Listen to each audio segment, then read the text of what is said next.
Chinese People's Liberation Army Honor Guard are seen during the welcoming ceremony for Ghana's President Nana Akufo-Addo at the Great Hall of the People Saturday, September 1, 2018. Nicholas Esfrey, pool photo via AP, Beijing, AP. African leaders will likely press their Chinese hosts at a conference this week to help narrow their trade deficits with Beijing by shifting more manufacturing to their continent, the chief executive of the biggest African bank said. China has passed Europe and the United States as the biggest trading partner of most African countries. Most run large deficits with Beijing, exporting minerals and buying Chinese manufactured goods. The question of the trade imbalance is one that I think will be placed firmly on the table by the African delegates, the chief executive of South Africa's Standard Bank Group, Sim Tshabalala, told reporters. China's commercial presence in Africa has prompted complaints in some countries that the continent gets too little from the relationship. Africa is a major target of Beijing's Belt and Road Initiative to build ports, highways and other trade-related infrastructure, but some critics in Tanzania, Kenya and other countries say they leave hosts with too much debt. I would expect African leaders to put on the table the opportunity that arises from building the African continent's manufacturing capability in a way that is in the best interests of the African continent but benefits China as well, Tshabalala said Saturday. The Forum on China-Africa Cooperation, opening Monday, brings together leaders from China and more than 50 African countries.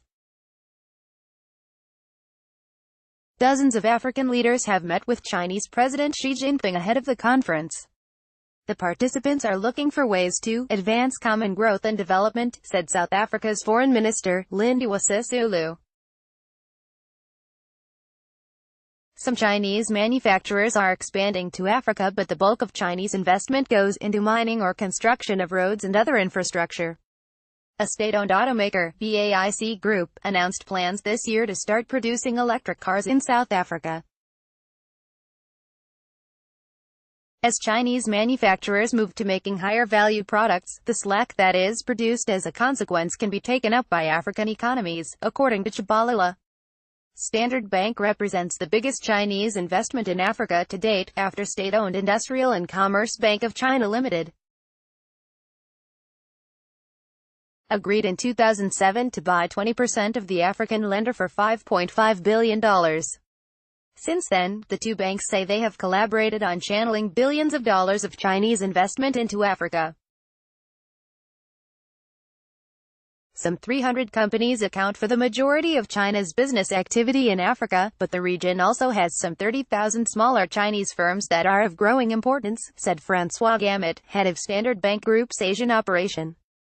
Asked about concerns over Africa's rising debts to China, the bank said those still are relatively small and most countries can repay them. The reality is that Chinese debt as a percentage of total African debt is still relatively small, said Kenny Philo, Standard Bank's chief executive for corporate banking. Governments in the region have fiscal discipline, said Tshabalala. Wars, pestilence, violence and conflict have declined, he said. We are quite comfortable that most of these countries have both the ability and the willingness to meet their obligations. Copyright 2018 The Associated Press. All rights reserved. This material may not be published, broadcast, written or redistributed.